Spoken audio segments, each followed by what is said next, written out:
Hi, my friends. I had two single guys as clients today, both with pensions, both with, I think both had seven figures in deferred accounts.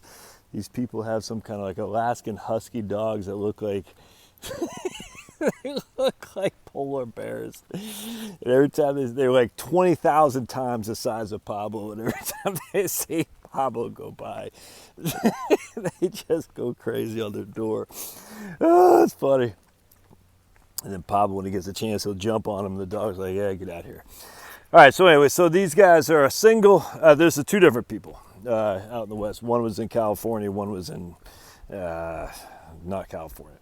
All right, so long story short, single guys, $1 million, seven figures, deferred assets, both with pensions.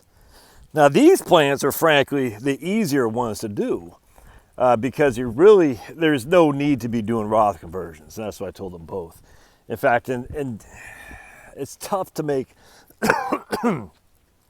it's not to make the case, it's tough to decide if you should take Social Security at 70 or full retirement age if you're single. That's a challenge there. So that's, neither have to make a decision today. I'm going to make sure I'm good enough on my lips. I just got done eating some ice cream, so if I have stuff on my face, I apologize. That's a challenge. So, and the reason is they're both, 7, 8, 9 years away from having to make the Social Security claiming decision at their full retirement age. So, when you run the models, there's just so many things there yet to be determined on the best time to take Social Security. It's definitely not at 62. The question is, once they hit 67, should you take it then or should you wait till 70? When you're running these software models, it's just hard to say.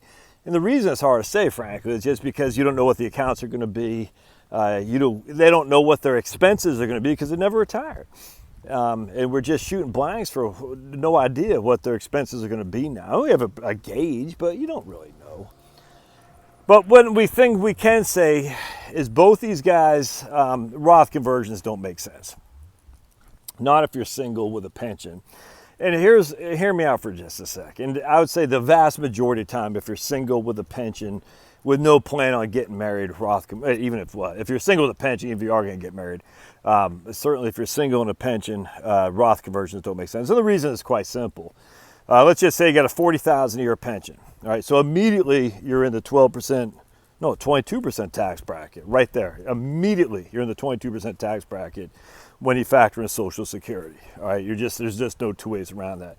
$40,000 before Social Security, take away your standard deduction, that puts you at $27,000. You're in the 12% tax bracket, but essentially any kind of Roth conversions are going to put you into the 22% tax bracket. I just don't see the benefit there. Then once you start doing Social Security, you're definitely you're knee deep in the 22%.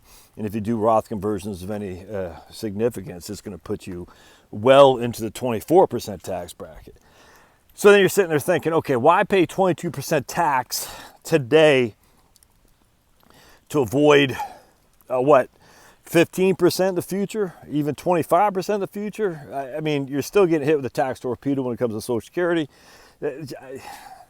You don't know what the market's going to do. So in theory, you might be doing Roth conversions on a portfolio that's overvalued relative to what it could be. You just don't know.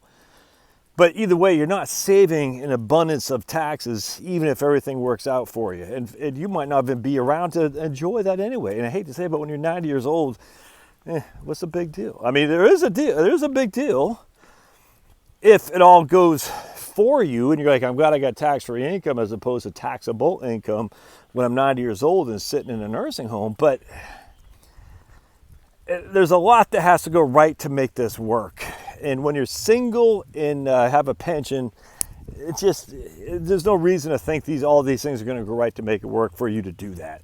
I just don't think you should do a Roth conversion conversions when you're single and have a pension. And what I told, I think both these guys actually, they're both going to have to live on money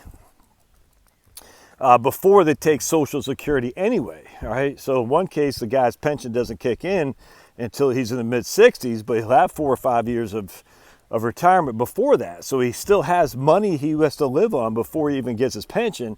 and that money will come from IRAs. So absolutely no reason to do Roth conversions then, because he has to live off his IRAs anyway. So you're living off your IRAs.